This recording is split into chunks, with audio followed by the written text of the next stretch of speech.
मैं डॉक्टर सचिन शुक्ला और राष्ट्रीय आय एवं योग्यता आधारित परीक्षा में व्रत से संबंधित कुछ सवाल मिलते हैं। जैसे ये सवाल मिला हमें कि एक व्रत की त्रिज्या 10 सेंटीमीटर है तथा उसकी एक जीवा व्रत के केंद्र से 8 सेंटीमीटर की लंबवत दूरी, ये ऊपर लंबवत छिपा हुआ है, लंबवत दूरी पर है, तो जीवा की लंबाई बताइए। अब देखिए जीवा क्या मतलब होता है। सबसे पहले देखिए जीवा देख सकते हैं, ये क्या है? जीवा। ये कोई जीवा है। अब हमें इसकी लंबाई निकालनी है, हमें नहीं मालूम कितनी है। इसकी केंद्र से लंबवत दूरी कितनी है? वृत्त के केंद्र से 8 सेंटीमीटर। ये दूरी कितनी है? 8 सेंटीमीटर।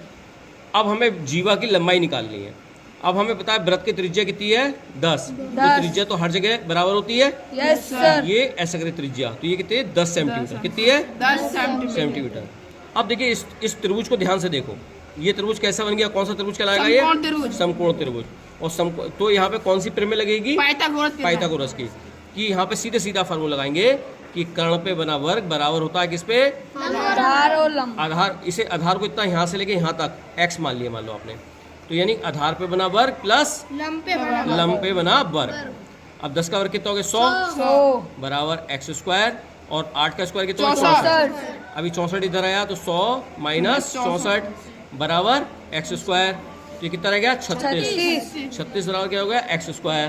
तो x बराबर कितना हो जाएगा? √36। तो x बराबर कितना हो जाएगा? 6। तो इस प्रकार के सवाल आपको एग्जाम में मिलेंगे। अब अगला सवाल क्या मिल सकता है आपको? ये कोई व्रत है और इस व्रत पे ये त्रिज्या है और इस पे कोई स्पर्श रेखा है। कौन सी है? स्पर्श रेखा। ये देख सकते हैं, मान लो ये स्पर्श रेखा है कोई, ठीक है।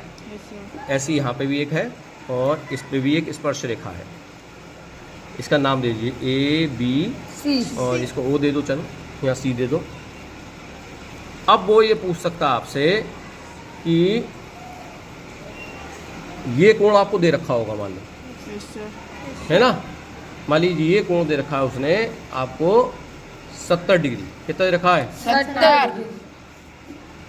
आपसे ये वाला कोण पूछ सकता है। कौन सा कोण पूछ सकता है? ये वाला। तो देखिए जो कोई भी स्पर्श रेखा होती है, ये स्पर्श रेखा जाती हुई जा रही है, रेखा इस प्रकार से कोई रेखा हो जो व्रत को, परिधि को टच कर, किसी बिंदु को टच कर रही हो बाहर से, तो ये जो कोण होता है, ये रेखा जो होती है हमेशा व्रत की जो त्रिज्या होती है उसके साथ हमेशा कितने डिग्री का कोण बनाती है? 90 डिग्री का। तो ये रेखा भी 90 डिग्री का बनाएगी। देखो 90 का, देखो लंब, और ये वाली रेखा भी 90 का बनाएगी। तो ये आमने सामने कैसे हो? 90-90। और आप जानते हो ये आकृति कैसे बन के आई? 1 2 3 4, यानी क्या है? ये कैसे बन गई? चतुर्भुज। और चतुर्भुज के चारों कोणों का योग कितना होता है? 360। तो 180 तो ये निकल गया। ये आमने सामने कितने बचे? 180। जब ये 70 दे रखा है तो ये कितना रह गया? समझ गया खेल? यानी ये तो 90-90 होते ही हैं।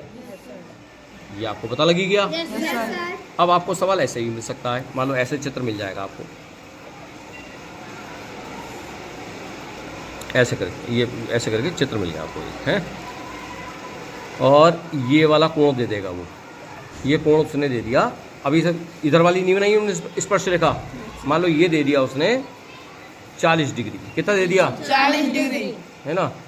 तो अब ये पूछेगा ये वाला कोण बताओ, ये वाला कोण बताना है। ये कोण कितना होगा? 90। ये तो 90 होगा ही होगा, क्योंकि स्पर्श रेखा जो है व्रत की त्रिज्या के साथ हमेशा कितने डिग्री का कोण बनाती है? 90 डिग्री। और आप जानते हो यह आकृति क्या बन के आई?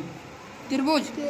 और त्रिभुज के तीनों कोणों का योग कितना होता है? 180। ये 90 हो गया। Yes sir.